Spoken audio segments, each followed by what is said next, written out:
Isang mapagpalang araw sa ating lahat mga kachaupan. It's me again, Bernard De Sola Galleto, and welcome to my vlog.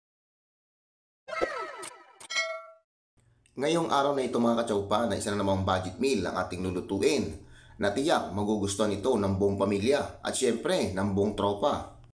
Kaya tara, samahan nyo na akong lutuin ito.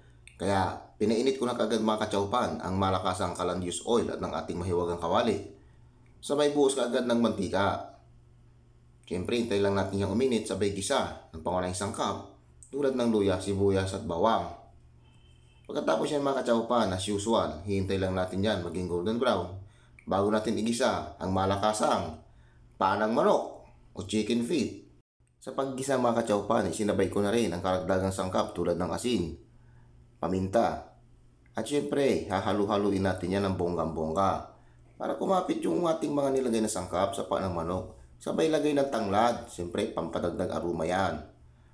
Nilubog ko lang ng konti mga kachaupan. Siyempre, tatakpan natin yan ng mga ilang minuto para magisa yung panang manok. Sa puntong ito mga kachaupan ay gisang-gisa na sigurado ang ating panang manok, kaya hinalo-halo ko ito ng bagya. Sabay buhos mga kachaupan ng kalahating pitsil na tubig bilang pangsabaw. Amoy na amoy mga kachaupan ng tanglad, napakabango, grabe. Katapos yan mga kachaupan, siyempre hahalu-haluin natin yan para bang ibalanse. At siyempre mga kachaupan, naglagay ako dyan ng karagdagang panimpla katulad ng chicken cubes. Sabay tatakpan muna natin yan mga kachaupan hanggang sa lumambot ang ating panang manok. Kalipas ng ilang minuto mga kachaupan, yan ang naging itsura ng ating panang manok, malambot na yan. Siyempre halu-haluin lang natin yan. Siyempre mga kachaupan, titikman natin yan ayon ulit sa ating panlasa. Para sa akin mga kachaupan ay panalo, sabaw pa lang, ulam na. Kaya nilagay ko na agad ang ating papaya. Katulad ng dati mga kachaupan, ilulubog natin yan sa kanyang sabaw.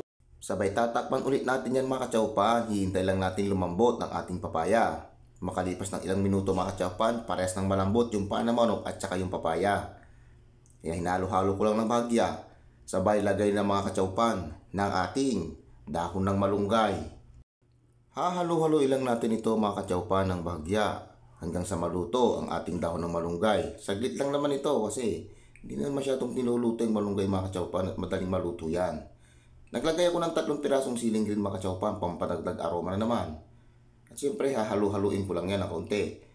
Sa puntong ito mga kachaupan ay luto na po ang ating tinolang panang manok.